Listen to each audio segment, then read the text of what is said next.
Hello my friends, I hope you all are doing good. So आज हम इस video में चैप्टर 10 स्टार्ट करने वाले हैं। चैप्टर 10 का पार्ट फर्स्ट रहने वाला है। तो यहाँ से हम पढ़ने वाले हैं बायोस्फीयर और इकोसिस्टम के बारे में। ठीक है, इस वीडियो में हम जो मेनली पढ़ेंगे ना वो बायोस्फीयर और इकोसिस्टम के बारे में पढ़ेंगे कि इकोसिस्टम क्या होता है, बायोस्फीयर क्या होती है। ठीक है, चैप्टर का नाम है बायोस्फीयर, बायोम्स एंड बायोडाइवर्सिटी। ठीक है, काफ़ी इंटरेस्टिंग ये चैप्टर पूरा का पूरा रहने वाला है, तो वीडियो को लास्ट तक जरूर देखिएगा। तो चलिए चालू करते हैं वीडियो को बिना समय गवाए। तो अभी तक अगर आपने चैनल को सब्सक्राइब नहीं करा है, सब्सक्राइब कर दीजिए, अपने दोस्तों के साथ शेयर कीजिए और वीडियो को लाइक करना मत भूलिएगा। चलिए चालू करते हैं वीडियो को। स्वागत है आपका इन्फॉर्मेशन ज्ञान में। मैं हूं आपका दोस्त अरुण।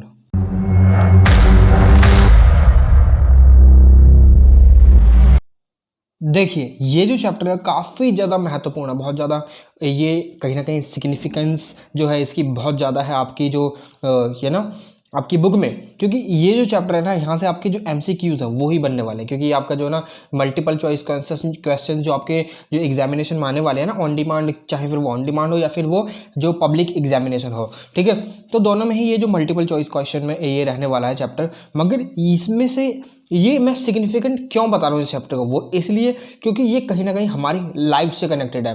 ठीक है, हमारी लाइफ से कनेक्टेड है और हमें इसके बारे में पता रहना चाहिए कि ये सारी चीज़ें भी कहीं ना कहीं एग्जिस्ट करती हैं। तो चलिए चालू करते हैं बिना समय गवाए। Let start the video. But मैं आपको उससे पहले एक जो है ना एक महत्वपूर्ण जानकारी आपके जो आपका नहीं मेरा भी है, ठीक है, ये जो सोलर सिस्टम है ना हमारा, ये जो सोलर सिस्टम है इसके बारे में कुछ जानकारी देना चाहता हूँ। तो चलिए पहले उस वीडियो को देख लेते हैं। चलिए, ये हमारा सोलर सिस्टम है। देखिए मैं आपको इसको प्ले करके दिखाता हूँ कि ये कैसे वर्क करता है। देखिए यहाँ पर आपको ये जो स्टार्स हैं यानी प्लैनेट्स हैं वो सन के जो अराउंड आपको घूमते हुए नज़र आ रहे होंगे। ठीक है, मैं आपको एक एक प्लैनेट दिखाऊंगा कि ऐसे ही काम करता है पूरा का पूरा। मैं एक मिनट से इसकी जो स्पीड है वो धीमे कर देता हूँ। यहाँ पर देखिए आपको दिख रहा है कि अर्थ, मून, वीनस और मार्स वगैरह ये सारे के सारे जो हैं ये प्लैनेट हैं। ठीक है, तो ये पूरा का पूरा सोलर सिस्टम जो आप अपने सामने देख रहे हैं ना, ये पूरा का पूरा ऐसे ही होता है। ठीक है, और ये एस्ट्रॉइड बेल्ट है जो आपको ये छोटे छोटे पत्थर लाइक दिखाई दे रहे हैं। ठीक है, और ये जो लाइन आपको यहाँ पर दिखाई दे रही है, यहाँ पर इस जगह पर ये जो है प्लैनेट की लाइन है। ठीक है, जब प्लैनेट घूमते हैं, ठीक है, जैसे कि जब आपको आसमान में अगर आपको एक रॉकेट दिखता है तो अपने पीछे एक लाइन सी छोड़ता हो जाता है। ठीक है, वो क्यों छोड़ता है वो एक अलग कॉन्सेप्ट है। ठीक है, बस आप ये ध्यान रखिएगा कि हाँ ये लाइन छोड़ता है। ठीक है, आपको ज़्यादा जो उसमें गहराई में नहीं जाना है। ठीक है, तो यहाँ पर आप देख रहे हैं आपने आसपास देखिए कि इतने सारे यहाँ पर ये यूरेनस चल रहा है, यहाँ पर ये जुपिटर है, यहाँ पर ये और भी प्लैनेट है सैटर्न वगैरह और नेपच्यून वगैरह, और ये प्लूटो यहाँ पर आ गया, ये ड्वार्फ प्लैनेट जिसे हम बोलते हैं। ठीक है, तो ये सारे के सारे जो प्लैनेट है मैं आपको अभी दिखाता हूँ। एक मिनट मैं इसे पॉज कर देता हूँ। ठीक है, तो यहाँ पर ये मैंने पॉज कर दिया इसको। ये देखिए जस्ट एक छोटा सा सोलर सिस्टम है, जब मैं आपको जब बस दिखा रहा हूँ कि हाँ ऐसे चीज़ें चलती हैं। ठीक है, क्योंकि ज्योग्राफी में हमें ये सारी चीज़ें बहुत ज़्यादा ज़रूरी होती हैं समझनी। ठीक है, तो ये देखिए ये है Pluto, the farthest planet in our solar system. सबसे दूर का प्लैनेट है, बहुत छोटा सा प्लैनेट है ये प्लूटो। ठीक है, ये जो आप इसके यहाँ पर स्पीड देख रहे हैं ना, ये देखिए इंक्रीज भी हो जाती है और डिक्रीज हो जाती है, क्योंकि ये जो ना जस्ट एक जो है ना आपको एक सिमुलेटर है एक तरीके का, मान लीजिए इसे सिमुलेटर। ठीक है, तो यहाँ पर आप देख रहे हैं पूरा का पूरा जो प्लूटो है। ठीक है, और ये हमारा सन पीछे की साइड चमक रहा है इतना। ठीक है, चलिए अब आपको दूसरा प्लैनेट में दिखाता हूँ। Just a second, zoom out कर देता हूँ मैं इसे। ठीक है, और ये प्लूटो के बाद आ जाता है हमारा ये नेपच्यून। ठीक है, ये हमारा नेपट्यून है। ठीक है, तो ये पूरा का पूरा जो ग्रह आप देख रहे हैं यहाँ पर प्लैनेट, ये वाटर प्लैनेट है, वाटरी प्लैनेट ये सब बोलते हैं। ठीक है, तो यहाँ पर वाटर ही वाटर है। ठीक है, तो आप देख रहे हैं इजीली। ठीक है, ये प्लैनेटरी लाइन है। ठीक है, चलिए तो ये पूरा का पूरा आप देख रहे हैं, सबकी स्पीड देखिए अलग अलग है, घूमने की रफ्तार अलग अलग है सूर्य के चारों ओर। ठीक है, देखिए ये तो एक तरीके का सिमुलेटर है, तो यहाँ पर आपको जो है ना ये सारी चीज़ें अलग अलग दिखेंगी, क्योंकि यहाँ पर जो है ना स्पीड ज़्यादा भी हो सकती है, कम भी हो सकती है। जैसे कि मैंने अभी आपको कर दिखाया था। देखिए जैसे कि यहाँ पर देखिए, यहाँ पर बहुत तेज़ी से ये घूम रहे हैं, यहाँ पर ये आप कम हो गए हैं, यहाँ पर और कम हो जाएंगे, और यहाँ पर ये टाइमली घूमेंगे। ठीक है, यहाँ पर मैं पॉज कर देता हूँ। अभी हमारा आया था सैटर्न, ये हमारा सैटर्न है। ये आप देख रहे हैं इसके चारों ओर जो है रिंग इसके चारों ओर पाई जाती हैं। ठीक है, एस्ट्रॉइड रिंग्स हैं ये। ठीक है, छोटे छोटे पत्थरनुमा आकार की। ठीक है, ये भी काफ़ी स्पीड में इसके सराउंडिंग जो है ये चक्कर लगाते हैं। ठीक है, तो ये हमारा सैटर्न है पूरा का पूरा। ठीक है, इन कंपैरिजन टू दिस सन। ठीक है, कैसा दिखता है ये आप देख सकते हैं ऑलरेडी, ठीक है। चलिए इसे जूम आउट करते हैं अब। तो सैटर्न के बाद आता है हमारा क्या, जुपिटर। जुपिटर देखिए, ये जुपिटर है, ये एक बहुत बड़ा प्लैनेट है। इसमें तकरीबन हमारी जो अर्थ की जैसी ही 1300 पृथ्वियाँ समा सकती हैं, ठीक है। यहाँ पर मैं आपको ये इसलिए दिखा रहा हूँ क्योंकि अभी मैं आपको जो है ना हैबिटेबल जोन बताने वाला हूँ, हैबिटेबल जोन और गोल्डी लॉक जोन जिसे बोलते हैं। फिर उसके बाद जो है ना एक क्यूपर बेल्ट आती है। क्यूपर बेल्ट जो है ना आउटर स्पेस में एक्सटेंड हो जाती है। वो हमारे सोलर सिस्टम की लास्ट एक बेल्ट आती है। एस्ट्रॉइड बेल्ट जो है हमारे जो ग्रह हैं कुछ उनसे पहले पड़ती है, ठीक है। वो मैं आपको बताऊंगा, ठीक है। तो हमने क्या देख लिया, हमने सैटर्न देख लिया, जुपिटर देख लिया, ठीक है, नेपच्यून देख लिया, यूरेनस नहीं देखा, यूरेनस देखते हैं अब। देखिए ऐसा कुछ यूरेनस दिखता है, ये यूरेनस, ठीक है, आप देख सकते हैं, ठीक है। पूरा का पूरा यूरेनस है ये, ठीक है, ये यूरेनस है पूरा का पूरा। चलिए जूम आउट करते हैं, ठीक है। आते हैं अपने सोलर सिस्टम की तरफ और दूसरी चीज़ों की तरफ। यहाँ पर आता है हमारा, ये देखिए, ये सीरस एक तरीके का प्लैनेट तो हम इसे नहीं कह सकते हैं, ठीक है, मगर हाँ ये एस्ट्रॉइड बेल्ट की तरफ बेल्ट में पाया जाता है, ठीक है। तो यहाँ पर आप इसे देख सकते हैं। ये देखिए कुछ प्लैनेट ऐसे हैं, ठीक है, जो कहीं ना कहीं काफ़ी दूर हमें दिखाई पड़ते हैं, ठीक है। ये एस्ट्रॉइड बेल्ट में आपको देखने के लिए मिल जाएगा ये सीरस, ठीक है। अब यहाँ पर हम चलते हैं अपनी अर्थ की तरफ। अर्थ के देखिए, ये हमारी अर्थ, ये अर्थ है, ठीक है। इसके चारों ओर जो है ना मून चक्कर लगाता है। ये मून है, ये इसके चारों ओर चक्कर लगाता है। मैं आपको एक मिनट प्ले कर दिखाता हूँ कैसे ये चलती है। देखिए यहाँ पर अब ये राउंड, ये देखिए ऐसे चल रही है, ठीक है। मून इसके चारों ओर चक्कर लगा रहा है, ठीक है, देख पा रहे हैं आप, इजीली आपको दिख रहा होगा। ये जो पृथ्वी है ये सूर्य के चारों ओर चक्कर लगा रही है और मून पृथ्वी के चारों ओर चक्कर लगा रहा है, ठीक है। चलिए तो यहाँ पर अब मैं आपको दूसरा प्लैनेट दिखाता हूँ। अपनी अर्थ तो आपने देख ही लिए, और जूम कर दिखाता हूँ। देखिए पॉज कर देता हूँ मैं इसे, नहीं तो ये घूमती रहेगी, ठीक है। और अर्थ जो है ना अपनी एक्सिस पर भी घूमती है, ये भी बात आपको ध्यान में रखनी होगी। देखिए ये अपनी एक्सिस पर भी घूम रही है ना, देखिए, ठीक है। तो ऐसे ही घूमती है अपनी एक्सिस पर भी, काफ़ी तेज़ चली गई आगे, चलिए, ठीक है। देखिए घूम रही है ना, ठीक है। इसलिए मैं आपको बताता हूँ कि हमेशा जो है ना अर्थ अपनी एक्सिस पर घूमती है, ठीक है। कितनी एक्सिस पर झुकी हुई है आप मुझे कमेंट बॉक्स में नीचे कमेंट कर बताइएगा, ठीक है। चलिए इसे जूम आउट करते हैं यहाँ से, ठीक है। ये अपना अर्थ, ये सन इतना चमक रहा है, देखिए सन ही देख लीजिए आप पहले, ठीक है। ये सन है, ठीक है, जो काफ़ी मतलब ब्राइट है, ठीक है। इसके चारों ओर प्लैनेट जो है इसका चक्कर लगाते हैं, रिवॉल्व करते हैं, ठीक है। और अर्थ जो अपनी एक्सिस पर तो रोटेट करती ही करती है, ठीक है। ये पास का घेरा देख लीजिए। अब मैं आपको यहाँ का सन के पास का घेरा मरकरी और वीनस दिखाता हूँ। ये है मरकरी, ठीक है, ये है मरकरी। ये भी हैबिटेबल जोन में आता है। मैं अभी आपको बताऊंगा हैबिटेबल जोन क्या होता है, ठीक है। गोल्डी लॉक जोन जिसे हम बोलते हैं, ठीक है। अभी ये आप बस ध्यान रखिए, ठीक है, क्योंकि यहाँ पर मैं आपको बायोस्फीयर पढ़ाने वाला हूँ ना, तो बायोस्फीयर आपको पता रहनी चाहिए। इसके साथ साथ काफ़ी सारी चीज़ें जो है ना अटैच्ड होती हैं। ये हमारा वीनस है, ठीक है। देखिए ये कुछ जो है ना जुपिटर की तरह नहीं दिखता, ठीक है। चलिए तो ये कुछ आपके जो ग्रह थे मैंने आपको दिखा दिए हैं। और क्या रह गया है, ठीक है, मरकरी हो गया, वीनस हो गया, और ये मार्स रह चुका है। मार्स कहाँ पर है, ये रहा, ये है मार्स, ठीक है। ऐसा माना जाता है साइंटिस्टों के द्वारा कि यहाँ पर जो है ना पहले जीवन हुआ करता था, ठीक है, तो मगर अब नहीं है, आई डोंट नो व्हाई, ठीक है। कैसा ऐसा माना जाता है कि यहाँ पर परमाणु युद्ध हुए थे, यानी न्यूक्लियर वॉर हुई थी, उसके बाद से यहाँ पर जो है ना जीवन नहीं पनप रहा है। मगर scientist are in the quest to find out what happened, ठीक है। तो वो ढूंढने की जो कोशिश कर रहे हैं जल्दी से जल्दी, सो दैट कि जब ये सन जो है रेड जाइंट में बदले तब इसका पता लगाया जा सके, ठीक है। सॉरी, रेड जाइंट में बदले तो हमारी जो हैबिटेबल जोन है ना वो भी शिफ्ट होगा। जब शिफ्ट होगा तो मार्स पर कहीं ना कहीं जीवन की संभावना अगर हो सकेगी तो वहाँ पर हम शिफ्ट कर जाएंगे। मगर हम इतने सालों तक जिंदा नहीं रहेंगे, आई विल बी डाई, ठीक है। I don't know about you, ठीक है, whether you will be alive और नॉट, ठीक है। चलिए मैं अब आपको दोबारा से इसको प्ले कर दिखाता हूँ, देखिए फुल स्पीड में, ठीक है। चलिए ये देखिए, ये ऐसे प्लैनेट्स कुछ रिवॉल्व करते हैं अराउंड दिस सन, ठीक है। ये हमारा अर्थ है यहाँ पर, ये blue and white, moon is just revolving around the sun, sorry not earth, not sun, it is earth, ठीक है।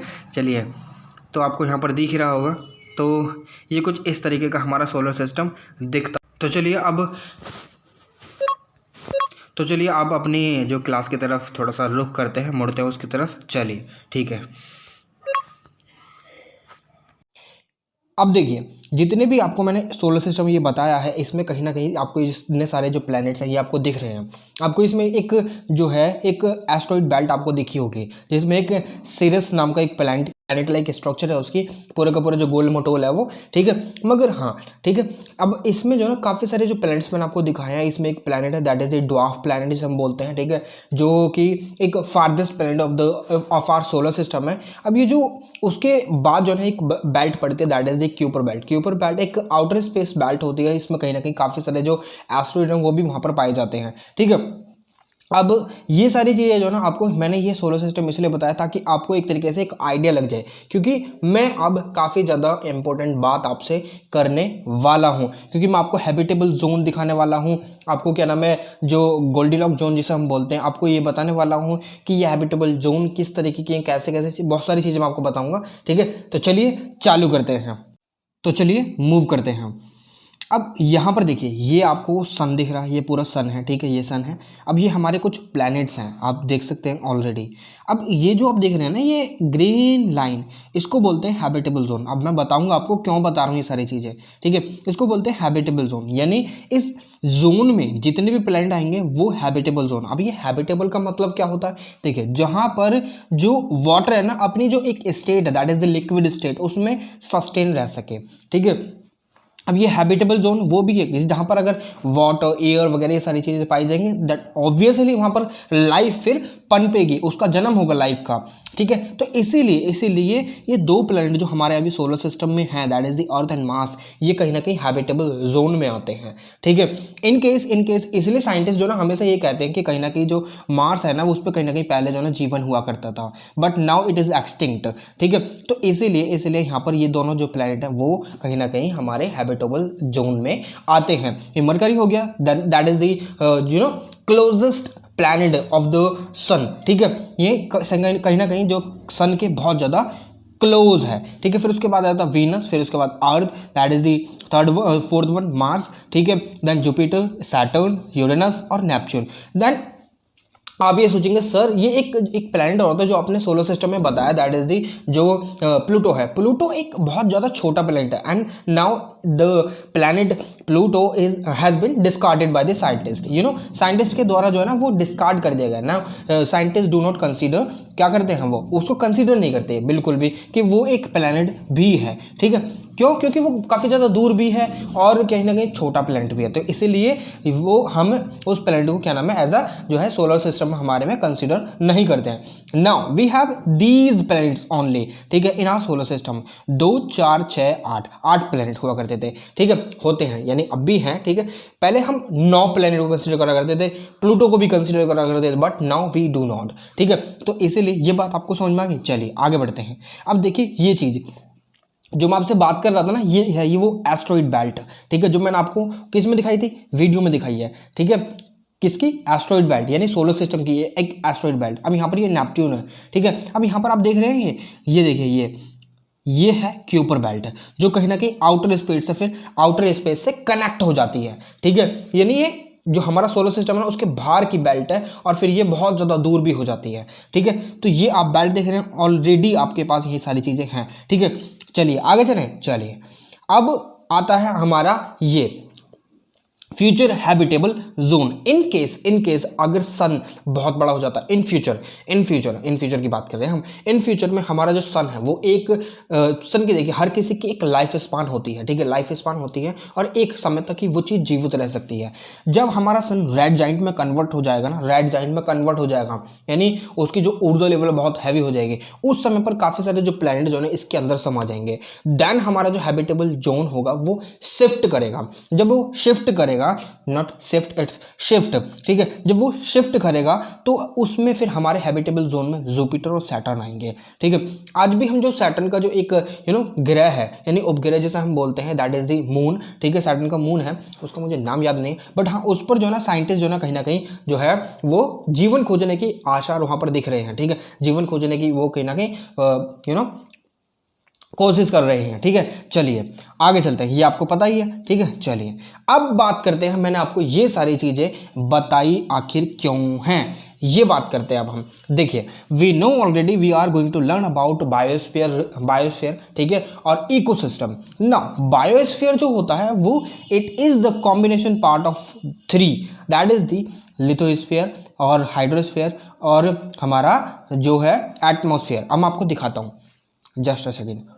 ये है बायोस्फीयर। हमें पता है ऑलरेडी कि we have so many kind of organisms और variety of organisms on earth. ठीक है, हमारे पास काफ़ी सारे, मतलब अर्थ पर बहुत सारे ऑर्गेनिजम्स प्रेजेंट है, वैराइटीज़ में, लाइक बहुत सारे हैं जिनको हमने जो है ना बायोलॉजी में अगर हम देखेंगे तो क्लासीफाई कर रखा है। मोनेरा, प्रोटिस्टा किंगडम, फंगी और फंजाई जिसे हम बोल सकते हैं, या फिर हम जो है प्लांटाई, ठीक है, जिसे हम बोलते हैं किंगडम प्लांटाई, किंगडम एनिमिलिया, ये सारे जो है ना कहीं ना कहीं जो है क्या है, इनको कहीं ना कहीं क्लासीफाई कर रखा है सो दैट कि वी कैन लर्न दैम। ठीक है, हम उन्हें पढ़ सके। ठीक है, अब यहाँ पर बायोस्फीयर जो है, जब ये तीनों आसार एक साथ मिलते हैं ना, तब क्रिएट होती है एक बायोस्फीयर जहाँ पर जीवन संभव हो जाता है। ठीक है, जहाँ पर जीवन संभव हो जाता है। But you need to know about this thing कि कुछ ऐसे जानवर भी हैं जो कहीं ना कहीं जो है एटमॉस्फेयर में ही रहते हैं, यानी जिनको एटमॉस्फेयर हवा में उड़ते हैं, दैट यू कैन सी कि जो बर्ड्स वगैरह हैं। कुछ ऐसे एनिमल भी हैं जो कहीं ना कहीं जो है हमारे जो पानी में ही रहते हैं। कुछ ऐसे एनिमल भी हैं जो एबायोटिक हैं।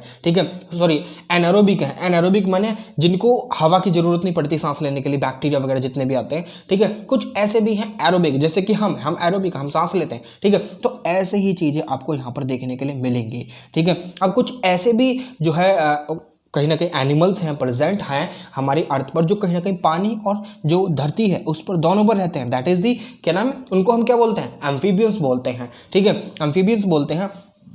ठीक है, अब यहाँ पर अब देख सकते हैं एम्फीबियन के काफ़ी सारे एग्जाम्पल हैं। फॉर एग्जाम्पल अगर हम बात करें कि टर्टल, क्रोकोडाइल वगैरह जितने भी हैं, ये कहीं ना कहीं पानी में भी रहते हैं और फिर ये कहीं ना कहीं धरती पर भी रहते हैं। ठीक है, तो ये चीज़ आपको समझ में आ गई कि एटमॉस्फेयर, हाइड्रोस्फीयर और लिथोस्फीयर जब एक साथ मिलते हैं ना, तब ये बायोस्फीयर का निर्माण करते हैं, जहाँ पर जीवन फल फूलता है। ठीक है, जब जीवन फल फूलता है, जैसे कि पेड़ हो गए, हम हो गए, ह्यूमन बींग्स वगैरह, ये जानवर जितने भी बड़े छोटे जितने भी हैं आपको देखने के लिए मिलते हैं। ठीक है, क्योंकि इनके लिए देखिए हवा की भी ज़रूरत है और पानी की भी ज़रूरत है। ठीक है, ये बात आपको समझ में। ऐसे ही जो पौधे यानी प्लांट जिनकी मैं बात कर रहा हूँ, वो कहीं ना कहीं हवा की भी जरूरत है, वो ऑक्सीजन रिलीज करते हैं, कार्बन डाइऑक्साइड लेते हैं, और उनको पानी की भी जरूरत है सो दैट कि दे कैन ग्रो। ठीक है, तो ये बात आपको समझ में आई। चलिए, इसलिए बायोस्फीयर इसी को बोलते हैं। ये बात आपको समझ में आई। चलिए आगे बढ़े। चलिए, तो यहाँ पर मैंने यही लिख रखा है कि we already know that different type of organisms और creatures are found on land and water air. ठीक है, सम एनिमल्स और plant may be available everywhere, some may be found in a specific area. मैंने आपको बता दिया। ठीक है, जैसे कि फिश वगैरह है, फिश दे रिक्वायर वाटर। ठीक है, ठीक है, जब वाटर इन्हें रिक्वायरमेंट होती है, क्योंकि मछली जल की रानी है और जीवन उसका पानी है। ठीक है, तो हमारे लिए ये नहीं, हमारे लिए वाटर की भी रिक्वायरमेंट है, और हमारे लिए एटमॉस्फेयर की रिक्वायरमेंट है, और हमारे लिए धरती की भी रिक्वायरमेंट है। ठीक है, हम बायोस्फीयर में रहते हैं। ठीक है, जो बीच वाला जो सेगमेंट है ना, ये वाला जो सेगमेंट है, हम यहाँ पर रहते हैं। ठीक है, तो इसीलिए यहाँ पर स्पेसिफिकेशन के द्वारा आपकी बुक में बताया गया है कि some animals are can live only कहाँ पर, एक तो पानी में और लैंड पर भी और हवा में भी, मगर कुछ को क्या जरूरत होती है, सारी चीज़ों की एक साथ जरूरत होती है, जिसको जो एकदम मिक्स होकर एक चीज़ बनती है, दैट इज द बायोस्फीयर, जहाँ पर सब रहते हैं।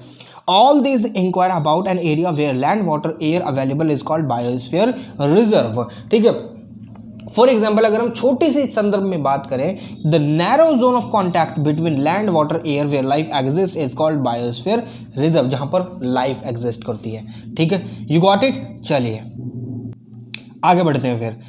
तो यहां पर देखिए, all living creatures on earth including plant, animals, ये सारी चीजें मैंने आपको बता दी हैं। Humans link to each other. अब ये कैसे लिंक्ड है? ठीक है, कैसे लिंक्ड है? अब मैंने आपको देखिए, जब मैंने आपको फिजिकल ज्योग्राफी बताई तब मैंने आपको ये सारी चीज़ें बताई, सब एक दूसरे से लिंक है। क्यों? क्योंकि देखिए हम किस पर डिपेंडेंट है, हम किस पर डिपेंडेंट, वी आर कार्निवोर। ठीक है, एक अलग तरीके कार्निवोर जो दोनों चीज़ खाते हैं, यानी जो हम प्लांट्स भी खाते हैं, ठीक है, plants in the form of सब्जी वगैरह, वेजिटेबल्स जितने भी होते हैं, ठीक है। हम जो है जो अदर जो हर्बीवोर है ना उनको भी खा जाते हैं, ठीक है। हर्बीवोर जैसे कि जो कहीं ना कहीं जो प्रोड्यूसर्स हैं हमारे, वो प्लांट वगैरह हैं, ठीक है। जो फर्स्ट लेवल पर है, बेस लेवल पर वही है, वो कहीं ना कहीं प्रोड्यूसर कहलाते हैं। वो कभी भी किसी को नहीं खाते, ठीक है। वो खाली अगर जीवित है तो वो कहीं ना कहीं एक फोटोसिंथेसिस प्रक्रिया होती है, दैट इज द प्रकाश संश्लेषण, वो उसी पर डिपेंडेंट होते हैं, अपना खाना वगैरह खुद बनाते हैं, उनको बोलते हैं ऑटोट्रॉफ। हम हैं हेटेरोट्रॉफ, ठीक है। और जो हर्बीवोर होते हैं ना वो भी कहीं ना कहीं हेटेरोट्रॉफी होते हैं, नॉट हेटेरोट्रॉफ, हाँ हेटेरोट्रॉफ होते हैं, हाँ हेटेरोट्रॉफ होते हैं। वो भी कहीं ना कहीं प्लांट्स पर ही निर्भर होते हैं अपने खाने वगैरह के लिए, ठीक है, जो फीडिंग करते हैं प्लांट्स पर। अब यहाँ पर ये सारी चीज़ें मैं क्यों बता रहा हूँ, क्योंकि कहीं ना कहीं जो लिथोस्फीयर में, हाइड्रोस्फीयर में, एटमोस्फीयर में रहते हैं ना, कहीं ना कहीं एक दूसरे पर डिपेंडेंट होते हैं। वो क्यों, कैसे, देख लेते हैं अभी हम। देखिए अब यहाँ पर एक चीज़ जो आपको यहाँ पर समझनी पड़ेगी ना, कैसे कि जो मरीन लाइफ है, फिश वगैरह कहाँ पर, पानी में रहती है, ठीक है। उनको पानी उनका जीवन है, ठीक है। मछली जल की रानी है, जीवन उनका पानी है, ठीक है। अब यहाँ पर वो जो पानी में रहती हैं, पानी में जो है ना कुछ माइन्यूट माइक्रो ऑर्गेनिजम्स पाए जाते हैं जिनको हम फाइटोप्लैंक्टन बोलते हैं, वो उनको खाती हैं। मछली को कौन खाता है, फिर बड़ी बड़ी मछलियाँ खाती हैं, फिर उन बड़ी बड़ी मछलियों को भी पकड़कर फिर जो है ना ह्यूमन जो है वो कंज्यूम कर जाते हैं, ठीक है। तो इसीलिए हम कहीं ना कहीं जो ह्यूमंस है, ह्यूमन एक ऐसी प्रजाति है, ऐसी एक स्पीसीज है जो कहीं ना कहीं हर चीज खाती है, ठीक है। But there are many organisms जो कहीं ना कहीं एक रियलम से दूसरे रियलम में मूव करते हैं, और वो जो है ना दोनों चीज़ों में सर्वाइव कर जाते हैं। उन्हें पानी की भी जरूरत पड़ती है, पानी में रहने वाली जितनी भी चीज़ें मिलती हैं वो भी खाते हैं, और वो धरती पर साग पत्ती गोभी वगैरह जो वो भी खाते हैं वो, ठीक है। और कहीं ना कहीं वो कार्निवोर भी होते हैं। फॉर एग्जाम्पल अगर हम टर्टल की बात करें, टर्टल और टॉर्टोइज, ठीक है, दोनों ही ये हैं, ठीक है। अब यहाँ पर वो पानी में भी रहते हैं, पानी में जितने जो पानी में जितने पेड़ पौधे होते हैं उन्हें भी खाते हैं, बाहर आकर जो ना जो पेड़ पौधे होते हैं उन्हें भी खा जाते हैं वो, ठीक है। कुछ टर्टल में जो टर्टल की प्रजाति में ऐसे भी होते हैं जो कार्निवोर होते हैं, ठीक है, जो कहीं ना कहीं मांस मच्छी भी खाते हैं, ठीक है, नॉन वेजिटेरियन जिसे हम बोलते हैं। अब यहाँ पर एक बात होगी, ये तो बात आपको समझ में है कि हर एक बंदा जो है वो दूसरे बंदे से कनेक्टेड है, ठीक है। एक बंदा है दूसरे बंदे से कनेक्टेड है, इसीलिए कनेक्टेड है। अब जैसे कि चूहा है, चूहे को सांप खा जाता है, सांप को जो है ना ईगल खा जाता है या मोर खा जाता है। अब मोर वगैरह जितने भी डिग्रेड होते हैं उनको सब जब वल्चर जो होते हैं ना वो खाते हैं, जिन्हें हम बोलते हैं द लास्ट वन, ठीक है, द लास्ट वन, जो कहीं ना कहीं उड़ते हैं और वो शिकार करते हैं, ठीक है। अभी मैं आपको पिरामिड की सहायता से समझाऊंगा कि क्या चीज़ की मैं बात कर रहा हूँ, ठीक है। लास्ट वन होते हैं वो, ठीक है। मैं आपको बस मजा के नहीं करना चाहता हूँ। देखिए लास्ट वन होते हैं, फिर उनको क्या नाम है, जो सूक्ष्म जीव पाए जाते हैं, सूक्ष्म जीव यानी माइक्रो ऑर्गेनिज्म पाए जाते हैं, जो कहीं ना कहीं जो जब एक लाश वगैरह या कोई भी सब वगैरह सड़ जाता है तो उसको कहीं ना कहीं वो कंज्यूम करते हैं, ठीक है। उनको क्या बोलते हैं अभी मैं बताऊंगा, ठीक है, जस्ट वेट, ठीक है। तो ये सारी चीज़ आपको पता चलेगी कि एक दूसरे से कहीं ना कहीं हम जो है कनेक्टेड है। आज देखिए वर्ल्ड भी है ना तो वो ग्लोबलाइजेशन पर कनेक्टेड है। ग्लोबलाइजेशन की जो नींव है ना वो कहीं ना कहीं उस पर निर्भर है, एक दूसरे से, हर एक कंट्री एक दूसरे से निर्भर है। जब मैंने आपको रिसोर्सेस वाला चैप्टर पढ़ाया था मैंने आपको बताया था कि each and every country in this world is connected to each and other, ठीक है, ईच एंड एवरी वन, ठीक है। तो यहाँ पर ये बात आपको समझ में चलिए। तो यहाँ पर एनवायरमेंट में जो दो प्रकार के कंपोनेंट पाए जाते हैं, दो प्रकार की चीजों से जो एनवायरमेंट है वो बना है, एबायोटिक और बायोटिक। ना व्हाट इज एबायोटिक? एबायोटिक वो है जैसे कि हमारे पास फॉसिल फ्यूल वगैरह है ना, पानी हो गया, पानी का एबायोटिक है, वो सांस लेता है नहीं ना, पेड़ पौधे सांस लेते हैं, वो बायोटिक में आ जाते हैं। अब यहाँ पर मिनरल्स हो गए, सनलाइट, वाटर वगैरह, डिफरेंट गैसेस वगैरह जो कहीं ना कहीं एटमॉस्फेयर में प्रेजेंट, वो सारी की सारी एबायोटिक में आ जाती हैं। Now we will be learning about biotic component. Biotic component में वही है जो सारे के सारे सांस लेते हैं, वो सारे के सारे कहीं ना कहीं बायोटिक कंपोनेंट में आ जाते हैं, जिनको हर एक चीज की जरूरत पड़ती है, चाहे वो पानी हो या फिर हवा हो या फिर वो धरती हो, ठीक है, प्लांट और एनिमल। ये बात आपको समझ में आएगी? चले, ये सारे के सारे बायोटिक कंपोनेंट होते हैं। All living whether plant and animal from micro to macro level are called biotic component, ठीक है, चाहे वो माइक्रो लेवल पर हो या फिर मैक्रो लेवल पर हो, ठीक है। ये बात आप समझोगे? चलिए आगे बढ़ते हैं अब अब यहाँ पर देखिए हम बात करते हैं हम इकोसिस्टम की, हम फूड चेन भी देखेंगे, अब इसी में देखेंगे। Now what is ecosystem? Ecosystem एक बहुत महत्वपूर्ण पार्ट है। देखिए हर एक चीज़ का एक कहीं ना कहीं वो होता है सिग्निफिकेंस, ठीक होता है, ठीक है। अब यहाँ पर देखिए इकोसिस्टम को बताने से पहले मैं आपको कनेक्ट कर देता हूँ, थोड़ा सा इंस्टिंक्ट दे देता हूँ कि क्या होता है इकोसिस्टम। वैसे तो आपको पता होगा, मुझे पता है कि आपको पता होगा। अब आपको अपने अगर मोबाइल चलाते हैं सैमसंग का, ठीक है, सैमसंग का मोबाइल चलाते हैं तो सैमसंग के टैबलेट्स भी आते हैं, सैमसंग का रेफ्रिजरेटर भी आता है, सैमसंग का फैन वगैरह या फ्रिज वगैरह भी आता है, और सैमसंग की हर चीज़ अवेलेबल है। सैमसंग के एयरबड्स भी आते हैं, सैमसंग का टैबलेट भी आता है, सैमसंग का मोबाइल भी आता है। Now you can link all these devices together, you can link all these devices together. जब आप लोग ये क्या करेंगे, सारे डिवाइस को एक साथ कनेक्ट कर सकते हैं with the help of what, Samsung के खुद के सॉफ्टवेयर्स के सहायता से। तो सैमसंग ने एक क्या कर रखा है, एक इकोसिस्टम क्रिएट कर रखा है, पूरा का पूरा इकोसिस्टम क्रिएट कर रखा है, जिससे कि आप जो ना आपकी जो सहूलियत, आपकी जो क्या है, क्या बोलते हैं, आराम जो है बढ़ जाए। तो इसीलिए एक इकोसिस्टम जो होता है वो उसमें एक ही प्रकार के जो लोग हैं ना वो रह पाते हैं, एक ही प्रकार के जीव जंतु हैं वो रह पाते हैं। अब सैमसंग के साथ आप जो है ना सैमसंग का जो इकोसिस्टम, अगर उसमें आप एप्पल को लगाएंगे, क्या एप्पल जितना सैमसंग का जो डिवाइस है वो दूसरे सैमसंग के डिवाइस के साथ कनेक्ट हो जाएगा, उसके साथ काम कर लेगा, क्या वो एप्पल का कर लेगा? नो। तो ये बात आपको यहाँ पर समझनी है। यहाँ पर अगर आप ये समझोगे ना तो ये समझ जाएंगे कि इकोसिस्टम क्या होता है। An ecosystem is a system in which plant animals are linked to their environment through a series of links, ठीक है, series of links. For example, the ecosystem of small water bodies like pond or lakes. अब pond और lake का खुद का एक like मानकर चलिए एक छोटा सा एनवायरमेंट है, छोटा सा पॉन्ड है, उसमें फिश भी है, फाइटोप्लैंक्टन भी, सारी चीजें हैं। अब फिश भी है, छोटी फिश भी है, बड़ी फिश भी है। अब यहाँ पर एक बात मैं आपको यहाँ पर बताने वाला हूँ, वो ये कि देखिए ये जो छोटा सा एनवायरमेंट है ना, ये जो इकोसिस्टम बन रहा है यहाँ पर, देखिए पानी का अलग इकोसिस्टम है और धरती का अलग इकोसिस्टम रहता है। ये जो रेतीला मैदान है इसका अलग इकोसिस्टम रहेगा। यहाँ पर सर्वाइव करने वाले जो जीव जंतु होंगे वो अलग होंगे। तो सबका अलग अलग इकोसिस्टम होता है, ठीक है, एक अपना इकोसिस्टम होता है। और यहाँ पर जो ना जो उनको खाना पसंद होगा वो शायद आपको पसंद ना हो, ठीक है। तो ये सारी चीज़ें होती हैं। अब यहाँ पर जो मछलियाँ होती हैं ये कहीं ना कहीं जो फाइटोप्लैंक्टन होते हैं और प्रोटोजोन्स जितने भी होते हैं ये सारे के सारे क्या करते हैं, एक दूसरे पर फीड आउट करते हैं, ठीक है। अब ये मछली हैं ये फाइटोप्लैंक्टन को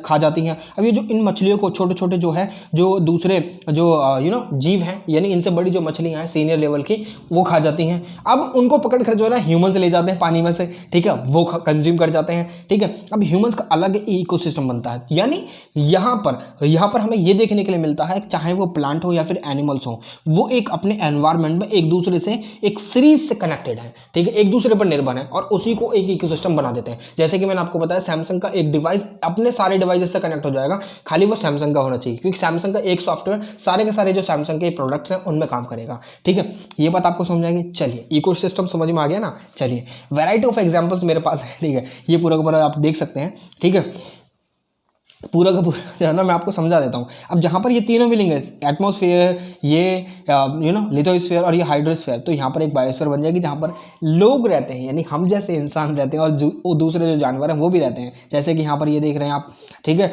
जिसे हम कंगारू बोलते हैं, ठीक है, ऑस्ट्रेलिया में पाया जाता है ये, ठीक है। चलिए आगे बढ़ते हैं।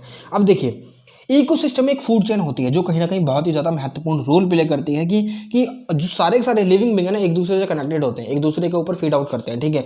ये बात आपको समझ में आ गई। चलिए मगर मानिए यहाँ पर एक चीज जो आपको समझनी है वो ये है कि प्लांट्स जो हैं वो होल सोल प्रोड्यूसर्स हैं, वो कभी किसी का नहीं खाते, ठीक है, इसलिए उन्हें ऑटोट्रॉफ बोला जाता है, ठीक है। क्यों? क्योंकि वो अपनी जो खाना है वो कहीं ना कहीं in the presence of sunlight बनाते हैं, ठीक है, in the presence of sunlight वो फोटोसिंथेसिस की प्रक्रिया से, प्रकाश संश्लेषण की प्रक्रिया से अपना खाना खुद बनाते हैं, इसलिए उनको ऑटोट्रॉफ बोला जाता है।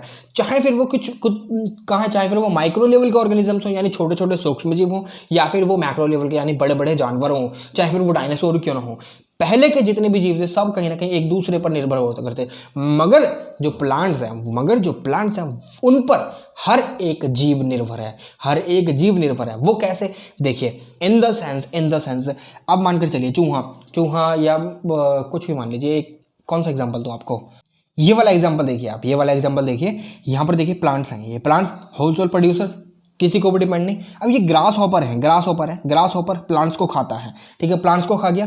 अब ये प्लांट्स जो है ना ये ग्रास हॉपर को मेढक खा जाएगा ना। अब ये मेढक देखिए चाइना में मेढक को भी खाया जाता है, ठीक है। अब मेढक को जो है स्नेक वगैरह खा जाते हैं। जब स्नेक डिग्रेड होते हैं तो इनको जो ना ये फाइनल जो ओनर होते हैं, कंज्यूमर होते हैं, ये वाले खा जाते हैं, ठीक है, ये खा जाते हैं वल्चर वगैरह जिन्हें हम बोलते हैं, वल्चर खा जाते हैं और नीचे से पकड़कर पंजे में पकड़कर ले जाते हैं, ठीक है, और ये खा जाते हैं स्नेक वगैरह को। अब इन वल्चर जब ये मर जाते हैं तो इनको कंज्यूम कौन करता है, मरने के बाद ये इनकी जो शव है, इनकी जो बॉडी कहीं पर गिर जाती है और वो कहीं ना कहीं डिग्रेड होने लग जाती है। जब ये डिग्रेड होती है तो उनको कंज्यूम कौन करता है, फाइनल कंज्यूमर, जिन्हें हम बोलते हैं डिकम्पोजर्स, ठीक है जी, डिकम्पोजर्स बोलते हैं। अब ये डिकम्पोजर्स हैं, इनमें वर्म वगैरह जितने भी माइक्रो ऑर्गेनिजम्स हैं वो सारे के सारे आ जाते हैं। ये समझ में आ गया बात, यानी एक दूसरे से कनेक्टेड हैं, चाहे फिर वो कोई भी हो, ठीक है। अब जैसे कि कोई भी ग्रास ऑपर तो भाई प्लांट पर खाता है ना, प्लांट खाता है सारे के सारे। अब ये तो मेढक को नहीं खा पाएगा ना, मेढक इससे खाएगा तो मेढक को तो इंसान भी खा जाते हैं ना, तो स्नेक भी खाते हैं इंसान, ठीक है। तो इसीलिए हमें देखने के लिए मिलता है एक चेन क्रिएट होती है जो कहीं ना कहीं होल जो प्रोड्यूसर है ना प्लांट, उन्हीं पर निर्भर करती है कि सारे के सारे डायरेक्टली या इनडायरेक्टली कहीं ना कहीं प्लांट से ही अपना जो फूड है ना वो लेते हैं, ठीक है। अब इस फूड चेन को हम एक पिरामिड की सहायता से समझेंगे, जिसमें हर एक लेवल को ट्रॉफिक लेवल बोला गया। ट्रॉफिक का मतलब होता है फूड, ठीक है, ट्रॉफिक का मतलब होता है फूड। अब ये जो पहली T1 लेयर है ना वो कहीं ना कहीं एक नेचुरल यानी वेजिटेशन यानी प्रोड्यूसर्स की है, दैट इज दी प्लांट्स। अब किस की बात कर रहा हूं मैं, देखिए इसकी बात कर रहा हूं मैं, यहां पर ये देख रहे हैं प्रोड्यूसर्स, ठीक है। अब यहाँ पर इनके पास काफ़ी सारी एनर्जी होती है, देखिए ऐसे ही एनर्जी का ट्रांसफर भी आपको देखने के लिए मिल जाएगा, ठीक है। चलिए अब यहाँ पर ये T2 आता है, यानी T2 नाम नहीं है, T2 यानी दूसरी लेवल, ये होते हैं हमारे प्राइमरी कंज्यूमर्स, जहां पर इनको हर्बीवोर बोला जाता है और ये प्लांट्स पर फीड करते हैं, ठीक है। तीसरे नंबर पर आता है हमारे सेकेंडरी कंज्यूमर्स, ये कार्निवोर और हर्बीवोर दोनों ही होते हैं, ठीक है। ये कार्निवोर यानी हर्बीवोर एनिमल्स पर डिपेंड करते हैं, जैसे कि चीता वगैरह, शेर वगैरह, ठीक है। अब ये जो टर्सरी में आते हैं ना, टर्सरी में देखिए ह्यूमंस आ जाते हैं जो कार्निवोर हर्बीवोर दोनों की खा जाते हैं, ठीक है। फिर इनके यानी यहाँ पर जो है ना वल्चर भी आते हैं, वल्चर वगैरह भी यहीं पर आ जाते हैं, ठीक है। फिर जब ये डिकम्पोज होते हैं यानी ये जब मर जाते हैं तो इनकी डेड बॉडी को धीरे धीरे जब डिकम्पोज होती है ना तो इनको डेट्राइटस जो होते हैं वो खाते हैं, जिनको हम डेट्राइटस यानी जो है डिकम्पोजर्स बोलते हैं। ये डिकम्पोजर्स हैं जो इनको खाते हैं, इन पर फीड करते हैं। तो एक तरीके से पूरी की पूरी एक दूसरे से कनेक्टेड है ना, फूड चेन ऐसे ही चलती है पूरी की पूरी, ठीक है। ये फूड चेन हो गई पूरी की पूरी। अब देखिए यहाँ पर मान के चलिए प्रोड्यूसर्स के पास 10,000 किलो कैलोरी है, ठीक है, या हम बोले कैलोरी है 10,000 कैलोरी है, ठीक है। उसके बाद जो प्राइमरी कंज्यूमर्स ने इनसे ली 100 कैलोरी, 1000 कैलोरी। अब ये जो सेकेंडरी कंज्यूमर जब इन्होंने प्राइमरी कंज्यूमर को खाया तो क्या इनके पास कितनी एनर्जी जाएगी, 100 कैलोरी। अब जब ये जो टर्सरी कंज्यूमर यानी T4 के जितने भी जब ये खाएंगे इसको तो इनके पास कितनी जाएगी, 10 कैलोरी, ठीक है। यानी अगर ये डायरेक्टली यहाँ पर फीड आउट करें, यहाँ पर ऐसे नहीं, हमारे यानी जो टर्सरी में यहाँ पर भी काफ़ी सारे ऐसे लोग हैं जो कहीं ना कहीं प्रोड्यूसर्स पर निर्भर करते हैं, ठीक है, यानी प्लांट वो खाते हैं, उनको बोलते हैं वेजिटेरियन, ठीक है। चलिए तो यहाँ पर एक तरीके से हमें ट्रांसफर ऑफ एनर्जी दिख रहा है कि एनर्जी इस तरीके से भी ट्रांसफर होती है, ठीक है। ये बात आपको यहाँ पर पता चल गई। चलिए आगे चलिए यहां पर फूड चेन। अब food chain in the ecosystem में यहाँ पर फूड चेन, अगर हम इकोसिस्टम की बात करें तो दो प्रकार के इकोसिस्टम होते हैं, एक टेरेस्ट्रियल और एक एक्वेटिक। अब यहाँ पर हम फूड चेन की बात करें, देखिए टेरेस्ट्रियल में अलग एक फूड चेन चलती है, टेरेस्ट्रियल में एक अलग फूड चेन चलती है और एक्वेटिक में अलग चलती है। एक्वेटिक में क्या होता है, फिश जो है ना फाइटोप्लैंक्टन पर फूड फाइटोप्लैंक्टन खाती हैं और फिश को दूसरे जो कंज्यूमर्स हैं वो सेकेंडरी और जो प्राइमरी कंज्यूमर्स हैं वो खा जाते हैं, ठीक है। अब ये बात आपको यहाँ पर पता चल गई। चलिए ecosystem can be of 2 types, that is the terrestrial और एक्वेटिक। टेरेस्ट्रियल यानी जमीन वाला, लिथोस्फीयर वाला, जहां पर सारी चीजें पाई जाती हैं। अब ये जो है कहीं ना कहीं 29% ये जो ना लैंड का सरफेस जो है ना घेरे हुए है, और सबसे ज्यादा जितने भी ह्यूमन के लिए सबसे ज्यादा फायदेमंद यही है, क्योंकि ह्यूमन को सबसे ज्यादा अगर रिसोर्सेज कहीं मिलते हैं तो वो यहीं पर मिलते हैं, ठीक है। चाहे वो फूड हो, रॉ मटेरियल, जितने भी सारी चीजें सब यहीं मिलते हैं, ठीक है। सबसे ज्यादा महत्वपूर्ण जो इकोसिस्टम है यही है, टेरेस्ट्रियल इकोसिस्टम। फिर इसके बाद आता है, इसको भी सब डिवाइड करा गया, कैसे, देखिए सबसे पहला अपलैंड, ठीक है, जिसे हम माउंटेन के सिस्टम बोलते हैं। अपलैंड पर कुछ ज्यादा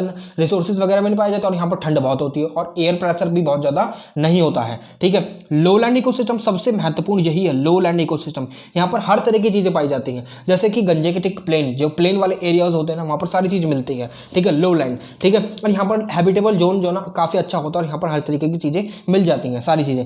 डेजर्ट इकोसिस्टम अलग अलग चीजें होती है, जैसे कि यहाँ पर जो ना जो लेजर्ड वगैरह, स्नेक वगैरह, रैटल स्नेक जिसे बोलते हैं वो यहाँ पर पाया जाता है, और काफी सारे जितने भी जो काफ़ी सारे जो ऑर्गेनिजम्स हैं वो भी यहाँ पर पाए जाते हैं, जो कहीं ना कहीं जो है डेजर्ट इकोसिस्टम जिनके लिए फेवरेबल होता है, ठीक है।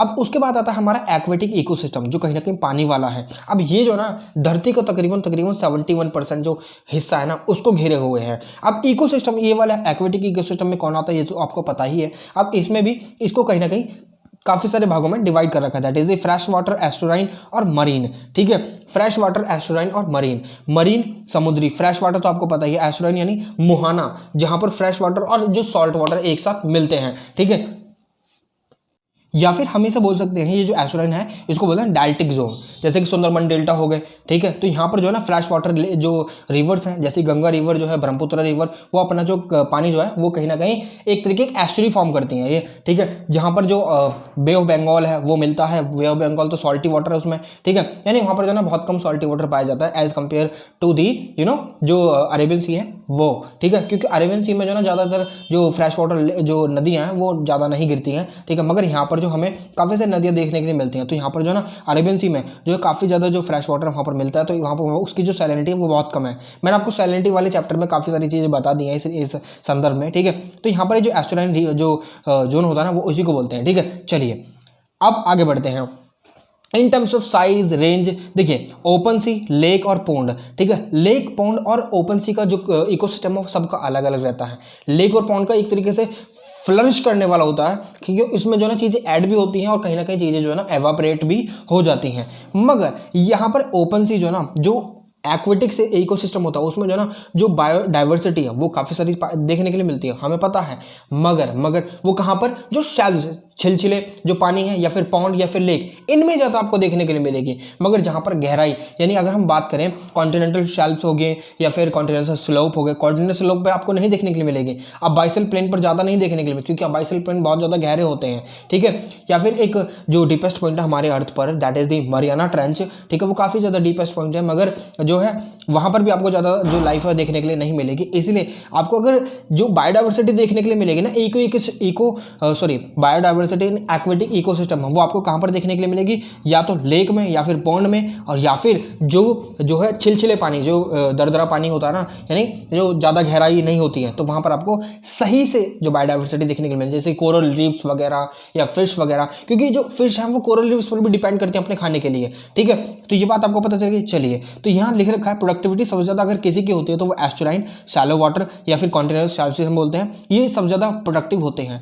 मगर जो ओपन सी होते हैं ना वो ज़्यादा प्रोडक्टिव नहीं होते, क्योंकि वो एक तरीके से जैसे कि हमारा लिथोस्फीयर पर डेजर्ट होते हैं ना, जैसे कि सारा मरुस्थल या फिर थार डेजर्ट, ऐसे ही वो एक तरीके से जो है ना पानी के डेजर्ट है, वहाँ पर ज़्यादा इकोसिस्टम, यहाँ पर ज़्यादा जो डाइवर्सिटी बायोडाइवर्सिटी देखने के लिए नहीं मिलती है, या फिर बायोडाइवर्सिटी आपको देखने के लिए नहीं मिलेगी। ठीक है, वहाँ पर जो हाई प्रेशर सहने वाले जो एनिमल्स है ना, एक्वेटिक एनिमल्स, वो आपको वहाँ पर देखने को, जैसे कि व्हेल वगैरह। ठीक है, तो चलिए ये पूरा का पूरा चैप्टर आपका कंप्लीट हो चुका है। अगर आपको फिर भी कोई क्वेरी रह जाती है इकोसिस्टम या फिर आपको बायोडाइवर्सिटी से रिलेटेड या फिर बायोस्फीयर से related, then do let me know in the comment box. ठीक है, आपके पास काफ़ी सारे मीडियम है, दैट इज दी आप मुझे डायरेक्टली कॉन्टैक्ट कर सकते हैं। ठीक है, ऑन व्हाट्सअप। ठीक है, आप मुझे इंस्टाग्राम पर भी कांटेक्ट कर सकते हैं, और ये फेसबुक और टेलीग्राम पर भी। ठीक है, तो काफ़ी सारे मीडियम है, मगर अपनी क्वेरीज के साथ। ठीक है, फालतू में नहीं है। ठीक है, चलिए मिलते हैं आपसे एक और नई वीडियो में एक और इन्फॉर्मेशन के साथ। मगर चैनल को सब्सक्राइब कर दीजिए और वीडियो को लाइक कर दीजिए। ठीक है, do not forget to like and subscribe and to share with your friends. ठीक है, डू नॉट फॉरगेट इट। ठीक है, चलिए मिलते हैं एक और नई वीडियो में एक और इन्फॉर्मेशन के साथ। तब तक के लिए विदा लेना चाहूँगा। जय हिंद।